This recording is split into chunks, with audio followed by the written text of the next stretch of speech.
أعوذ بالله من الشيطان الرجيم. بسم الله الرحمن الرحيم. شروع اللہ کے نام سے جو بڑا مہربان نہایت رحم والا ہے۔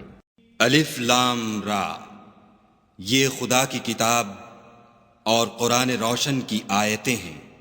کسی وقت کافر لوگ آرزو کریں گے کہ اے کاش وہ مسلمان ہوتے۔ اے محمد صلی اللہ علیہ وآلہ وسلم، ان کو ان کے حال پر رہنے دو کہ کھا لیں اور فائدے اٹھا لیں، اور طول عمل ان کو دنیا میں مشغول کیے رہے۔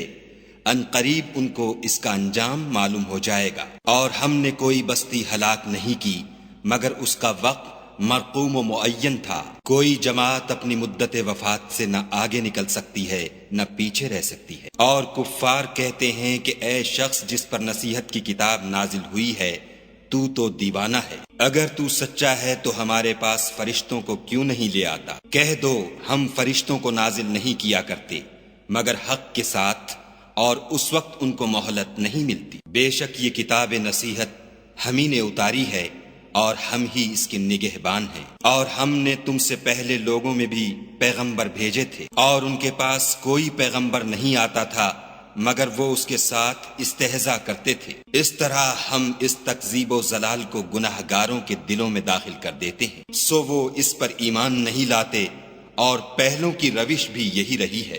اور اگر ہم آسمان کا کوئی دروازہ ان پر کھول دیں اور وہ اس میں چڑھنے بھی لگیں تو بھی یہی کہیں گے کہ ہماری آنکھیں مخمور ہو گئی ہیں، بلکہ ہم پر جادو کر دیا گیا ہے۔ اور ہم ہی نے آسمان میں برج بنائے اور دیکھنے والوں کے لیے اس کو سجا دیا، اور ہر شیطان راندہ درگاہ سے اسے محفوظ کر دیا۔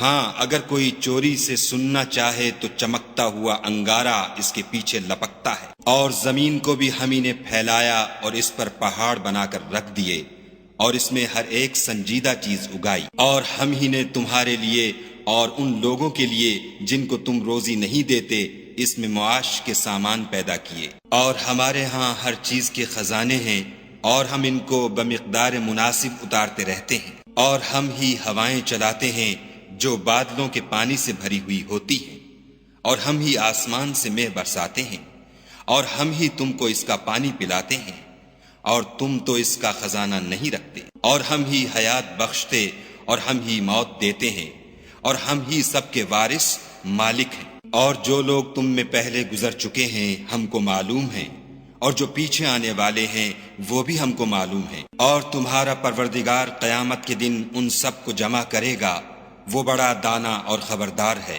اور ہم نے انسان کو کھنکھناتے سڑے ہوئے گارے سے پیدا کیا ہے، اور جنوں کو اس سے بھی پہلے بے دھوئیں کی آگ سے پیدا کیا تھا۔ اور جب تمہارے پروردگار نے فرشتوں سے فرمایا کہ میں کھنکھناتے سڑے ہوئے گارے سے ایک بشر بنانے والا ہوں، جب اس کو صورت انسانیہ میں درست کر لوں اور اس میں اپنی بے بہا چیز یعنی روح پھونک دوں تو اس کے آگے سجدے میں گر پڑنا۔ تو فرشتے تو سب کے سب سجدے میں گر پڑے مگر شیطان کہ اس نے سجدہ کرنے والوں کے ساتھ ہونے سے انکار کیا۔ خدا نے فرمایا کہ ابلیس تجھے کیا ہوا ہے کہ تو سجدہ کرنے والوں میں شامل نہ ہوا؟ اس نے کہا میں ایسا نہیں ہوں کہ انسان کو جس کو تو نے کھنکھناتے سڑے ہوئے گارے سے بنایا ہے سجدہ کروں۔ خدا نے فرمایا یہاں سے نکل جا، تو مردود ہے، اور تجھ پر قیامت کے دن تک لعنت برسے گی۔ اس نے کہا کہ پروردگار مجھے اس دن تک مہلت دے جب لوگ مرنے کے بعد زندہ کیے جائیں گے۔ فرمایا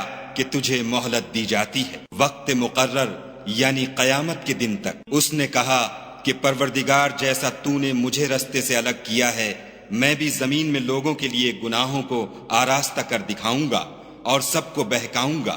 ہاں ان میں جو تیرے مخلص بندے ہیں ان پر قابو چلنا مشکل ہے۔ خدا نے فرمایا کہ مجھ تک پہنچنے کا یہی سیدھا رستہ ہے۔ جو میرے مخلص بندے ہیں ان پر تجھے کچھ قدرت نہیں کہ ان کو گناہ میں ڈال سکے، ہاں بدراہوں میں سے جو تیرے پیچھے چل پڑے۔ اور ان سب کے وعدے کی جگہ جہنم ہے، اس کے 7 دروازے ہیں، ہر ایک دروازے کے لیے ان میں سے جماعتیں تقسیم کر دی گئی ہیں۔ جو متقی ہیں وہ باغوں اور چشموں میں ہوں گے، ان سے کہا جائے گا کہ ان میں سلامتی اور خاطر جمع سے داخل ہو جاؤ، اور ان کے دلوں میں جو کدورت ہوگی ان کو ہم نکال کر صاف کر دیں گے، گویا بھائی بھائی تختوں پر ایک دوسرے کے سامنے بیٹھے ہوئے ہیں، نہ ان کو وہاں کوئی تکلیف پہنچے گی اور نہ وہ وہاں سے نکالے جائیں گے۔ اے پیغمبر صلی اللہ علیہ وآلہ وسلم، میرے بندوں کو بتا دو کہ میں بڑا بخشنے والا اور مہربان ہوں، اور یہ کہ میرا عذاب بھی درد دینے والا عذاب ہے۔ اور ان کو ابراہیم کے مہمانوں کا احوال سنا دو۔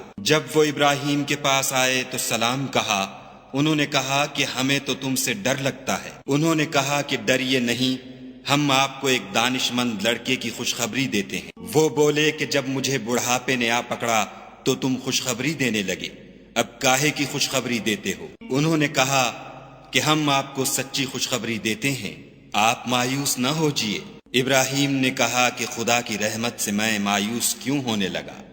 اس سے مایوس ہونا گمراہوں کا کام ہے۔ پھر کہنے لگے کہ فرشتوں تمہیں اور کیا کام ہے؟ انہوں نے کہا کہ ہم ایک گناہ گار قوم کی طرف بھیجے گئے ہیں کہ اس کو عذاب کریں، مگر لوط کے گھر والے کہ ان سب کو ہم بچا لیں گے، البتہ ان کی عورت کہ اس کے لیے ہم نے ٹھہرا دیا ہے کہ وہ پیچھے رہ جائے گی۔ پھر جب فرشتے لوط کے گھر گئے تو لوط نے کہا تم تو ناآشنا سے لوگ ہو۔ وہ بولے کہ نہیں، بلکہ ہم آپ کے پاس وہ چیز لے کر آئے ہیں جس میں لوگ شک کرتے تھے، اور ہم آپ کے پاس یقینی بات لے کر آئے ہیں اور ہم سچ کہتے ہیں۔ تو آپ کچھ رات رہے سے اپنے گھر والوں کو لے نکلیں اور خود ان کے پیچھے چلیں، اور آپ میں سے کوئی شخص پیچھے مڑ کر نہ دیکھے، اور جہاں آپ کو حکم ہو وہاں چلے جائیے۔